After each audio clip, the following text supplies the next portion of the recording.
আমরা সবসময় ভাবি যে রাইট নাও যে ঝামেলাটা ফেস করতেছে এটাই ফাইনাল, এরপরে সব ম্যানেজ করে ফেলবো। কিন্তু সহিহ বুখারীর হাদিসটি বলছে যে আল্লাহ রাসূল একটা আপনার চতুষ্কোণ একটা কি বলা হয় যে রেখা আঁকলেন, এটার মাঝখান থেকে একটা দাগ সেই রেখাটার বাহিরে টেনে নিলেন। তো সেই রেখাটার মধ্যে সমান্তরাল যে রেখাটা ছোট বড় অনেকগুলো বিন্দু আঁকলেন। তো সাহাবীরা জিজ্ঞেস করলো যে রাসূল হুজুর এটা আসলে কী আঁকলেন?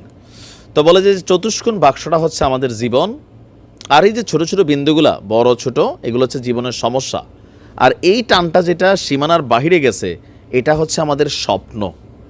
তার মানে জীবনের থেকে সবার স্বপ্ন বেশি থাকে, আর এই যে ছোট বড় সমস্যা এগুলো চলমান। কেন এই হাদিসটার কথা বললাম? আজ থেকে 3.5 মাস আগেও বিএনপি, জামায়াত ইসলাম, সারা বাংলাদেশের আওয়ামী বিরোধী শক্তিরা চিন্তা করতো মানে কেমনে একটা বার যদি শেখ হাসিনার পতন হইতো। সামহাও আল্লাহ কবুল করছেন, যেমনি হোক হয়েছে, ফাইনাল কথা, তাই না? যখন হইল পরের দিনই ঘোষণা চলে আসলো তারেক জিয়া সাহেবের দেশে আসবেন। বিএনপি বিশাল মিটিং দিয়ে ফেললো, সবার মধ্যে একটা অস্থিরতা, এইবার তো নির্বাচন মাত্র আর 4 দিন হয়ে যাবে।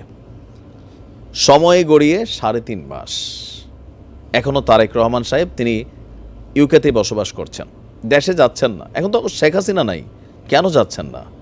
আইনের মাধ্যমে, তো আইনের মাধ্যমে এখনও তিনি যাইতে পারেন, এই আইনকে বরণ করতে পারেন, তারপরও যাচ্ছেন না। সামহাও একটা দুঃস্বপ্ন তিনি ভাবছেন। গতকালকে একটা বক্তব্য তিনি দিয়েছেন যে মাঠটা আপনারা যেটা ফাঁকা দেখছেন এটা কিন্তু ফাঁকা না, সেখানে খুবই অল্প সময়ের মধ্যে অনেক মানে কি বলা হয়েছে বড় ধরনের কংক্রিটের ওয়ালের মতন সমস্যা তৈরি হচ্ছে।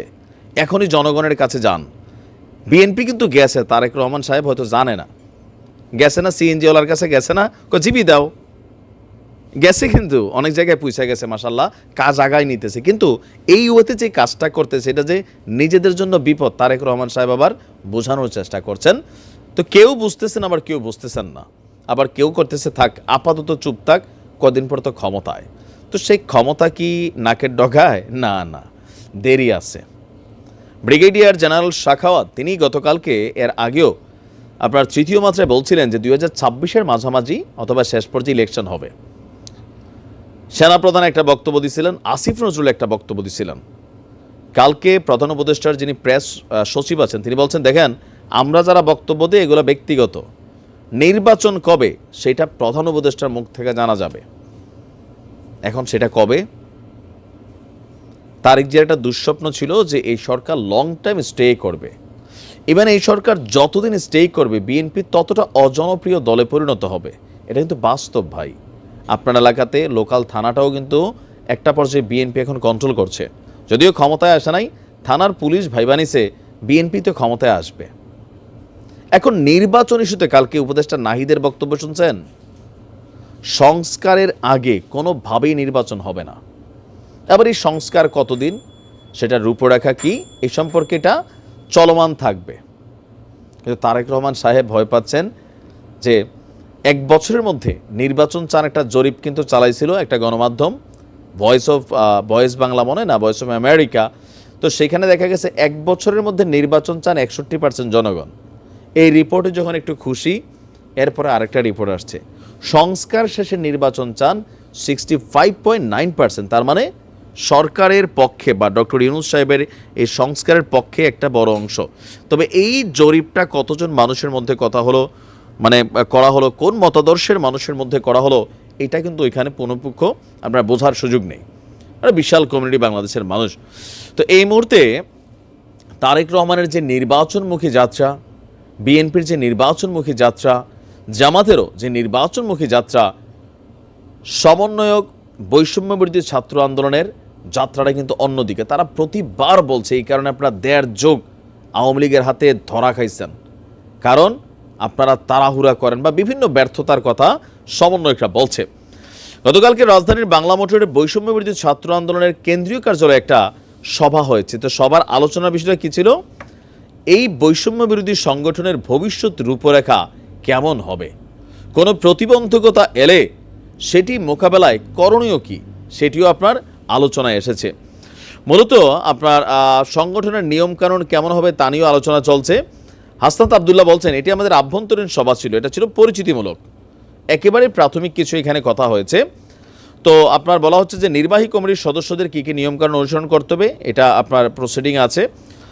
কেউ অভিযোগ জানাতে চাইলে কিভাবে জানাবে এ নিয়েও আলোচনা হয়েছে। শৃঙ্খলার কথাটাও এখানে আলোচনায় উঠেছে। জাতীয় রাজনীতির কোনো বিষয় আপাতত আলোচনা হয়নি, তবে আপনার সামনে আসবে বোঝাই যাচ্ছে। বিএনপির জন্য সামনে সবচেয়ে বড় বাধা হবে এই সমন্বয়ক গ্রুপ বা জাতীয় নাগরিক কমিটি যেটা আসবে, তারা রাজনৈতিক শক্তিরা যেই নামে আসুক। তো তারেক রহমানের যে দুঃস্বপ্ন, এটা কিন্তু আস্তে আস্তে বাস্তবায়নের পথে। সম্ভবত এই সরকার কাছাকাছি 4 বছরও থাকতে পারেন, এর আগেও থাকতে পারেন, যাইতে পারেন। তবে এই অবস্থা চললে বিএনপির জন্য খুবই খারাপ পরিণতি তৈরি হবে। নির্বাচনের আগেই আরেকটা পরিস্থিতি তৈরি হয়ে যাবে। যারা বিএনপির নেতাকর্মীরা আছেন এগুলো একটু বুঝা শুনা চইলেন।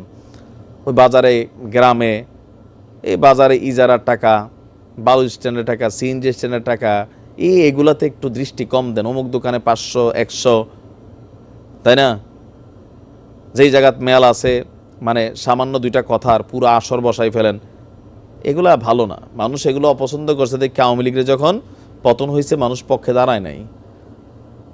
16-18 বছর আগে এই চরিত্র আপনাদেরও ছিল, এখন এটাকে পরিবর্তন করেন। 16 বছরে তারেক রহমান বদলে গেছে, রিজভী সাহেবরা বদলাইছে, সুন্দর সুন্দর কথা বলে যে একটা নিরীহ আওয়ামী লীগের নেতাকে যদি কেউ গ্রেপ্তার করে, রিজভী সাহেব বলছেন আমি এটার প্রতিবাদ জানাই, নিরীহ মানুষ যেন এরকম ঝামেলার শিকার না হয়। কথা দেখছেন এই রিজভী সাহেবের কথা, এতটা পরিবর্তন হয়েছে তারা বলছে, কিন্তু লোয়ার লেভেলে যারা আছে তারা সম্ভবত বোঝে না। দেখা যাক এই বৈষম্য বিরোধী আন্দোলনের প্রেক্ষাপট কোন দিকে যায়, বিএনপির প্রেক্ষাপট কোন দিকে যায়, আর শেখ হাসিনা মাঝে মাঝে নাড়াচাড়া দিয়া কি ঘটায়।